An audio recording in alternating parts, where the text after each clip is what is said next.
It's called Pirates of the Caribbean.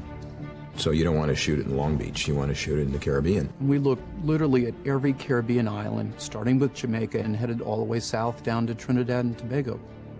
We found this island that was very much the way it was many, many years ago. St. Vincent's became an obvious choice simply because it didn't have, modern hotels and all that sitting right in the middle of it. When we came to do the big exteriors here in the Caribbean, there's no acting required because you can smell it. You can smell the bananas and the rum. You're just back there in 1780 or whenever it is. These two guys on this platform looking that way, you guys looking out to sea. Every Caribbean town is always a fort built at the point that protects the town and the harbor. When that fort was done and built on that point, and it was dressed, and the talent and the actors, you could just step back in time. It was like a time warp. It was just a great-looking set on a beautiful setting. Another reason to take cast and crew to the Caribbean was that many of the movie's key scenes would be filmed out on the open seas. I will say that everything that they say about water movies is true. Everything that can go wrong will go wrong. The stories are never good because the light and the tides and the winds and the so forth. Just feeding the crew. Because as soon as you start shooting, in the morning, you're 4 miles out. And so suddenly you've got this kind of armada behind you trying to catch up, chasing you. Just with sandwiches. Just holding a camera still when you're going up and down on a swell or trying to walk across the deck without sort of flying over the side. Hold fast! It was kind of hairy, but made it authentic. People were advised how to deal with, motion sickness, and some people paid attention and other people didn't. I always said, God, it's great to be making this movie, but sometimes it felt like you were in the movie as well. Like you were in the world of pirates. But no world of pirates would be complete without the pirates' preferred mode of transportation. The film was written for 3 ships, mainly. We needed 2 military ships and 1 pirate ship.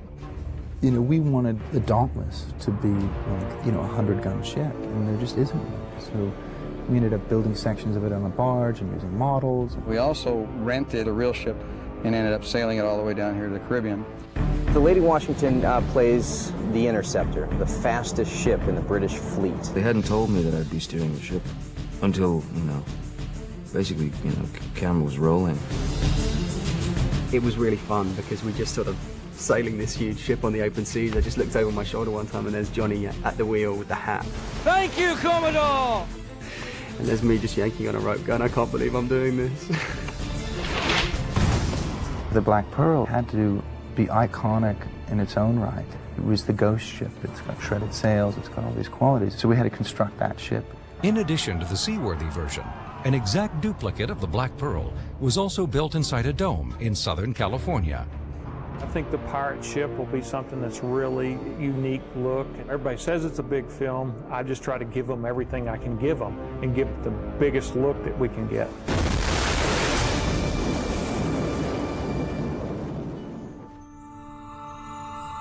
Perhaps the most breathtaking set of the film was also built in a Los Angeles studio. This is where, for years, the Black Pearl pirates hoarded their treasure. It was one of the largest sets ever attempted by a motion picture production. Once completed, it took over 300,000 gallons of water to fill it. When I walked onto stage 2 and saw the cave for the first time, the initial thing was like, oh, that's very big.